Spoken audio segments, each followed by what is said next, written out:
Hello friends, நான் சாவித்ரி பேசுகிறேன். இன்றைக்கி வீடியோவில் உண்டியல் அன்பாக்சிங் தான் பார்க்க போகிறோம். இந்த உண்டியலில் பணம் போடுறதுக்கு நான் ஃபாலோ பண்ணுற டிப்ஸையும் உங்கள் கூட ஷேர் பண்ணுறேன். வீடியோவை ஸ்கிப் பண்ணாமல் பாருங்கள். இதுக்கு முன்னாடி நம்ம சேனலில் நிறைய மணி சேவிங், கோல்டு சேவிங், டெப்ட் ப்ராப்ளம் வீடியோலாம் போட்டிருக்கேன். அந்த வீடியோவும் அட்டாச் பண்ணுறேன், பாருங்கள். உங்களுக்கு யூஸ்ஃபுல்லாக இருந்துச்சுன்னா என் சேனலை நீங்கள் சப்ஸ்கிரைப் பண்ணுங்கள், லைக் பண்ணுங்கள், ஷேர் பண்ணுங்கள், ஹை பட்டனை ப்ரெஸ் பண்ணுங்கள். வாங்க வீடியோக்குள்ளே போகலாம். இது மாதிரி நான் 2 சில்வர் உண்டியல் வாங்கியிருந்தேன். ஒன்று வந்து அம்மாவுக்கு கொடுத்துட்டேன், ஒன்று வந்து நான் யூஸ் பண்ணுறேன். மே மந்த்து வரையும் நான் சேவ் பண்ணது வேறு உண்டியல். அதை வந்து நம்ம சேனலை ரெகுலராக ஃபாலோ பண்ணுறவங்களுக்கு தெரியும். இந்த உண்டியல் மே மந்த்துக்கு அப்புறம் நான் சேவிங் பண்ணக்கூடிய உண்டியல்.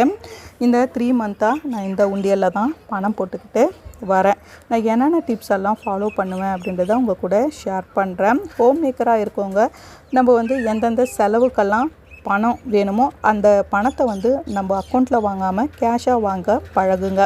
நான் வந்து எப்போவுமே செலவுகளுக்கான பணத்தை கேஷாக வாங்கிடுவேன். அப்போ தான் வந்து நம்மளால் உண்டியலில் பணம் போட முடியும். இதுவே நம்ம அக்கௌண்ட்டில் வாங்கணும்னு வச்சுக்கோங்க, அங்கங்கே கூகுள் பே பண்ணி நம்ம பணத்தை வந்து அப்படியே அக்கௌண்ட்லேருந்து போகிற மாதிரி ஆகிடும். மீதி ஆகிற பணத்தெல்லாம் நம்மளால் சேவ் பண்ண முடியாது. முதல்ல நம்ம உண்டியலில் பணம் போடணுன்னா கையில் அமௌண்ட்டாக வாங்கி செலவு பண்ணுங்கள். ஹோம் மேக்கராக இருக்கவங்க நம்ம என்னென்ன செலவுகள் பண்ணுவோன்னா, ஃபஸ்ட்டு கிராசரி. நம்ம கிராசரி வாங்குகிறோன்னா அந்த மாதத்துக்கு எவ்வளோ அமௌண்ட் ஆகுமோ அதை அப்படியே எடுத்து வச்சுருங்க. அந்த பணத்தை கொண்டு போய் ஹோல்சேல் ஷாப்பில் வாங்குங்க. அப்படி வாங்கும் பொழுது நம்மளுக்கு கண்டிப்பாக ஒரு 100 ரூபாவாவது மிச்சமாகாத இருக்காது. அது மாதிரி சேவ் பண்ணுற அமௌண்ட்டை மீதி அமௌண்ட்டை எடுத்து நம்ம உண்டியலில் போட்டுடலாம். நம்ம இதுவே வந்து கூகுள் பேயில் பண்ணோன்னு வச்சுக்கோங்க, அந்த 100 ரூபா வந்து நம்ம அக்கௌண்ட்லேயே இருக்கும். அந்த பணத்தையும் சேர்த்து செலவு பண்ணிடுவோம். மீதியானது நம்ம கையிலே இருக்காது. ஆனால் இதுவே கிராசரி வாங்கும் பொழுது நம்ம கேஷ் கொண்டு போய் வாங்கினோம்னா மீதி ஆகிற அமௌண்ட்டு கேஷாக கையில் இருக்கும். அது உண்டியலில் போடுறதுக்கு நம்மளுக்கு கரெக்டாக இருக்கும். 2வது சேவிங்ஸ் டிப்ஸ் என்னன்னு பார்த்திங்கன்னா, சேல்ரி டே. நம்ம சேல்ரி வந்த உடனே கேஷாக வாங்கும் பொழுது அந்த கேஷ்லேருந்து ஒரு 100 200 எடுத்து உண்டியலில் போடுங்க. நான் வந்து மாதமான ஒரு 200 ரூபாய் எடுத்து உண்டியலில் போடுறேன். இப்போ வந்து அந்த அமௌண்ட்டை கொஞ்சம் இன்க்ரீஸ் பண்ணியிருக்கேன். எவ்வளோ அமௌண்ட்டு மாதமான போடுறேன்னு சொல்லிவிட்டு நான் வர வீடியோங்களில் உங்கள் கூட ஷேர் பண்ணுறேன். அது மாதிரி நம்ம சேல்ரி வந்தோடனே கையில் கொடுத்த உடனே செலவுக்கு அந்த பணத்துலேருந்து ஒரு 200 100 எடுத்து போடுங்க. இது வந்து உண்டியல் நிறையத்துக்கு ரொம்ப யூஸ்ஃபுல்லாக இருக்கும். வெஜிடபிள் நம்ம வாங்க போனோம்னா ஹோல்சேல் ஷாப்பில் வாங்க போனோம். அப்படி வாங்கும் பொழுது நம்மளுக்கு கம்மியாக கிடைக்கும். இதுவே ஆன்லைனில் பண்ணோன்னு வச்சுக்கோங்க, ஆன்லைனில் வந்து கொஞ்சம் ஹையாக தான் இருக்கும் ரேட்டு. நம்ம இதுவே ஹோல்சேல் கடையில் வாங்கினோம்னா கம்மி ரேட்டுக்கு கிடைக்கும். சீசனல் ஃப்ரூட்ஸ் எல்லாம் கிடைக்கும் பொழுது நம்மளுக்கு பணம் சேவ் ஆகிறதுக்கு அதிக சான்ஸு இருக்குது. நான்வெஜ் வாங்கணும்னு வச்சுக்கோங்க. இப்போ சிக்கன் வாங்குகிறோன்னா சிக்கன் கடையிலே முட்டை வாங்கிடுங்க. ஏன்னா முட்டை வந்து கம்மியாக இருக்கும் சிக்கன் கடையில். இதுவே வந்து முட்டையை நீங்கள் தனியாக மளிகை கடையில் வாங்கினீங்கன்னு வச்சுக்கோங்க, ரொம்ப அதிகமாக இருக்கும். ஏன்னா சிக்கன் கடையில் அவங்க ஹோல்சேலாக வாங்கின்னு வருவாங்க. அப்போ அவங்களுக்கு குறைவாக கிடைக்கும்போது நம்மளுக்கு வந்து கொஞ்சம் வந்து குறைவாக தான் கிடைக்கும். நம்ம மளிகை கடையில் வாங்குறத விட முட்டை வந்து இந்த சிக்கன் ஷாப்பில் குறைவாக கிடைக்கும். இது மாதிரி வாங்க பாருங்கள். அதில் கிடைக்கிற சேஞ்சஸும் நீங்கள் இது மாதிரி உண்டியலில் போடலாம்.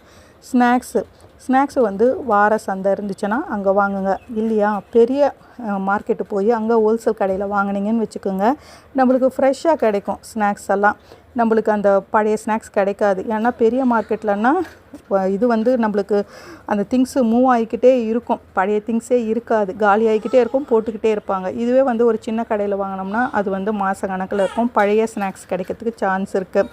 அது மாதிரி ஹோல்சேல் ஷாப்பில் ஸ்நாக்ஸ் வாங்கினா நம்மளுக்கு சேஞ்சஸ் கண்டிப்பாக மீதி ஆகும். அந்த சேஞ்சஸ் எல்லாம் உண்டியலில் போடலாம். அதுக்கப்புறம் பார்த்திங்கன்னா பால் வாங்குறீங்கன்னா நீங்கள் இது மாதிரி கூப்பன் மாதிரி வாங்கிடுங்க. அல்லது நீங்கள் வீட்டாண்ட இந்த மாடெல்லாம் வச்சுருப்பாங்க பார்த்திங்களா, அங்கே வாங்கினீங்கன்னா ரொம்ப குறைவாக கிடைக்கும். அது மாதிரி குறைவாக கிடைக்கும் பொழுது நம்மளுக்கு வந்து பாலும் நல்லா ஃப்ரெஷ்ஷான பால் கிடைக்கும். எந்த ஒரு ப்ரிசர்வேட்டிவ் பாலும் கிடைக்காம இருக்கும். கம்மியான ரேட்டுக்கு கிடைக்கும். அதில் கூட நம்ம பணத்தை சேவ் பண்ணலாம். அதுக்கு அடுத்தது பார்த்திங்கன்னா ட்ராவல்னால் நம்ம வந்து இப்போ பக்கத்தில் போகிறோன்னா கூட நம்ம இது ஆட்டோவில் போகிறதோ அது மாதிரி இல்லாமல் முடிஞ்ச வரை நம்ம வந்து நடந்து போகலாம். நான் வந்து 1 கிலோமீட்டர் தொலைவுலாம் சொல்ல, ஒரு அரை கிலோமீட்டர் தொலைவு அது மாதிரி சொல்கிறேன் நான். அப்படியெல்லாம் போனீங்கன்னா நீங்கள் வந்து ஆட்டோலெல்லாம் போகாமல் நடந்து போகலாம். அது மட்டும் இல்லாமல் இன்னொரு டிப்ஸை நான் உங்கள் கூட ஷேர் பண்ணுறேன். ட்ராவலில் நானும் வந்து எப்படி பணம் சேவ் பண்ணேன்னு. இந்த ட்ராவல் டைம் வந்து எனக்கு ஃபினான்ஷியலாக நான் ஸ்ட்ரகிள் ஆகும்பொழுது ஃபாலோ பண்ண டிப்ஸு. நான் என்ன பண்ணுவேன்னா, எங்கன்னா ஒரு இடத்துக்கு ட்ராவல் பண்ணுறேன்னா பஸ்ஸில் போனால் கரெக்டாக இருக்குமா அல்லது ட்ரெயினில் போனால் கரெக்டாக இருக்குமான்னு பார்ப்பேன். ஏன்னா பஸ்லெல்லாம் பார்த்திங்கன்னா நம்ம ஊரில் அந்த எல்இடி பஸ்ஸு தான் வரும். அதில் கொஞ்சம் அதிகமாகவே இருக்கும் காசு. இதே ட்ரெயினில் போனீங்கன்னா நம்ம இப்போ ஒரு திருவள்ளூர்லேருந்து சென்னை போகிறோன்னு வச்சுக்கோங்க, 12 ரூபா 13 ரூபா தான் டிக்கெட் இருக்கும். இதுவே பஸ்ஸில் போய் பாருங்களேன் அதிகமாக இருக்கும்.